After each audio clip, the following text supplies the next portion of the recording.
Broadcom and Marvell, two companies that deal in AI ASIC solutions, are reporting earnings this week. So we're going to take a closer look at maybe some of the things the market is expecting. More importantly, at the end of this episode, we're also going to take a closer look at some recent rumors impacting Nvidia and COWOS capacity. I'm going to say I don't believe these rumors are true, and it's not something that I would be worried about. But I'm going to try to share as much as information as I know.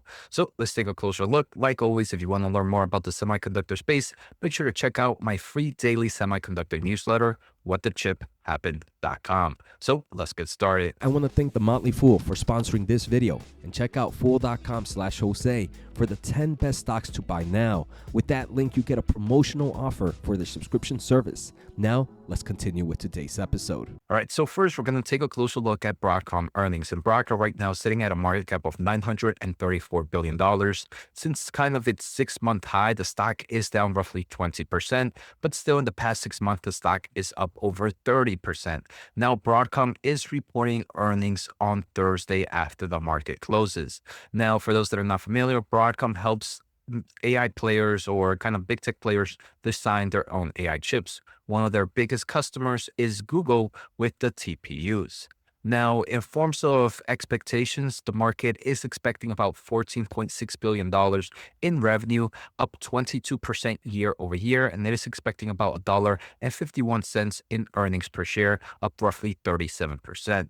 Now, for Broadcom, the huge growth opportunity and excitement is happening with its AI accelerators, which is also known as XPUs, and they believe this opportunity in AI will last over the next few years, particularly with their hyperscale customers.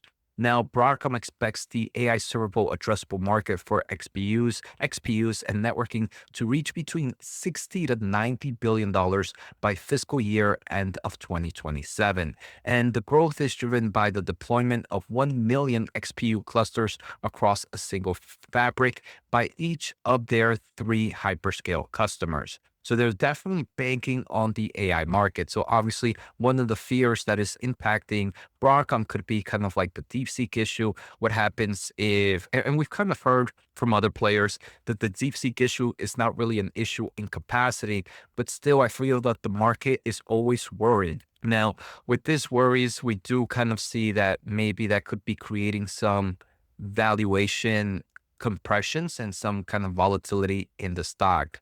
Broadcom's forward, which is the end of this fiscal year. Remember, they are about to report Q1, so they still have pretty much a whole year ahead for this, and that would be a roughly 31.41, which is not that crazy expensive. Forward 1 year is 26.26. Now, we're going to see in a bit that Nvidia's valuations are a lot cheaper, in both forward, I believe, and forward 1 year for sure. So personally, I am more of an Nvidia. I would prefer Nvidia over Broadcom right now, but there's definitely that growth opportunity of more tech players becoming a big market for Broadcom. Now, in fiscal 2024, Broadcom's AI revenue was roughly $12.2 billion, and they do expect this to ramp up significantly, although not linearly. And I feel like this could create some kind of hiccups to the stock price because it is something that's quarterly variable. It's variable within every quarter. So while the market might be expecting AI revenue to increase every single quarter, there might be some quarters that might be weak, all depending on orders. So let's say Google, for example, maybe delays some of their TPU orders. You might see some weakness in revenue, and the stock price could react negative to that. But the company is also advancing in kind of deployment of new hyperscalers for next generational AI XPUs, which could further expand that serviceable addressable market before 2027. Now, for Q1 of 2025, AI revenue is expected to grow by 65% year on year to $3.8 billion. We can see the huge difference of this number with Nvidia's number, right? $3.8 billion on a quarter. Overall, it is still growing at a nice 65% year over year basis. Now, I do want to mention one thing that maybe Broadcom and Marvell investors should know is during Nvidia's most recent earnings, they did talk a little bit about the ASIC market. And Jensen said that, I will say this, Just because the chip is designed doesn't mean it gets deployed. And you've seen this over and over again. There are a lot of chips that get built, but when the time comes to a business decision has to be made. And that business decision is about deploying a new engine, a new processor into a limited AI factory in size, in power, and in time. And our technology is not only more advanced, more performant, it has much, much better software capability. And very importantly, our ability to deploy is lightning fast. So it's something to be mindful when really being bullish in the ASIC space, as NVIDIA says that when it comes to business decision, obviously they're going to say it, but there is the best option. Now, the final thing I think NVIDIA investors, Broadcom investors should be familiar with is Broadcom has been actively managing its debt with plans to reduce interest expense by paying down term loans. The company ended fiscal 2024 with roughly $70 billion in gross principal debt and roughly $9 billion in cash. This was mainly because of the VMware acquisition, but regardless, this is definitely pretty leveraged at the moment and something to be worried about, especially if maybe you might see a downturn in the future. So something to keep in mind of. Now, there is one more thing that I didn't save, but we can see that ByteDance custom chips made by Broadcom has been canceled and Broadcom to lose roughly $2 to $3 billion. So because of export restrictions, this is kind of creating some pressure for Broadcom as well. I'm going to guess we're going to hear more about this during the earnings call, but this could also create some volatility for the stock. Now let's move on to Marvell. So Marvell is expected to report earnings on Tuesday, I believe. Let's just double check. Yeah, on Wednesday after the market closes.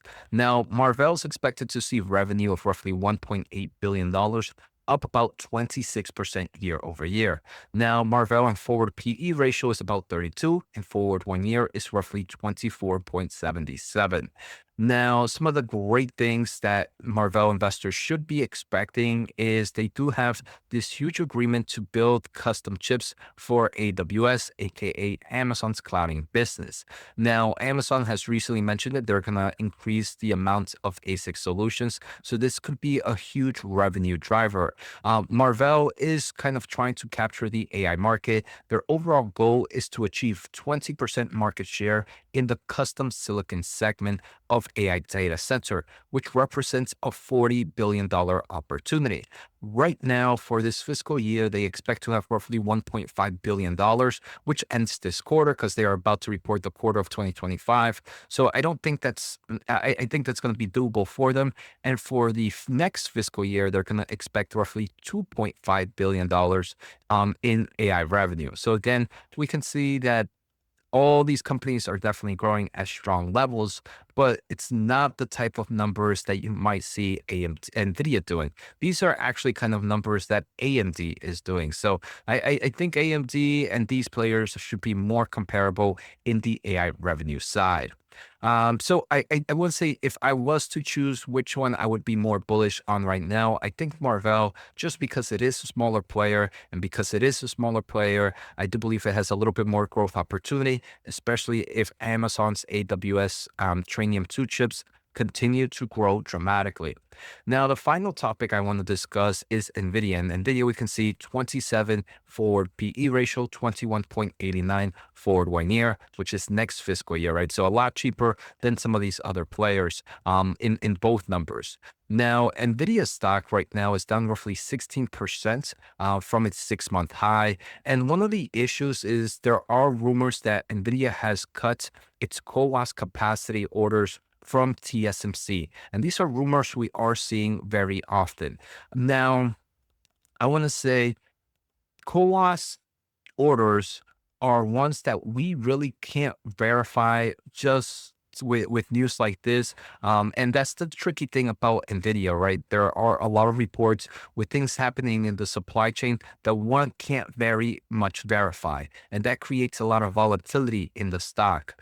Now, we have heard reports from TSMC's earnings that they can't keep up with CoWoS capacity. And we have heard from NVIDIA that there's still strong demand for the Blackwell, which uses this CoWoS advanced packaging solution. Now, there could be some other reasons if these are true. I'm going to believe that they're not true, and I wouldn't be worried for NVIDIA investors, but there are some reasons to consider. First, I believe one of those reasons could be HBM yield constraints. The HBM market is a key component in GPUs. And if manufacturing and yields are lower than expected, this could create a bottleneck where even if GPU demand remains high, because you have less HBM, you might not need as much advanced packaging solutions as you previously intended. The other thing is there could be improvements in CoWoS yields. And if you see improvements in CoWoS yields, you're going to be able to produce more chips and you don't need kind of that extra capacity that you had kind of allocated because the yields were much lower before.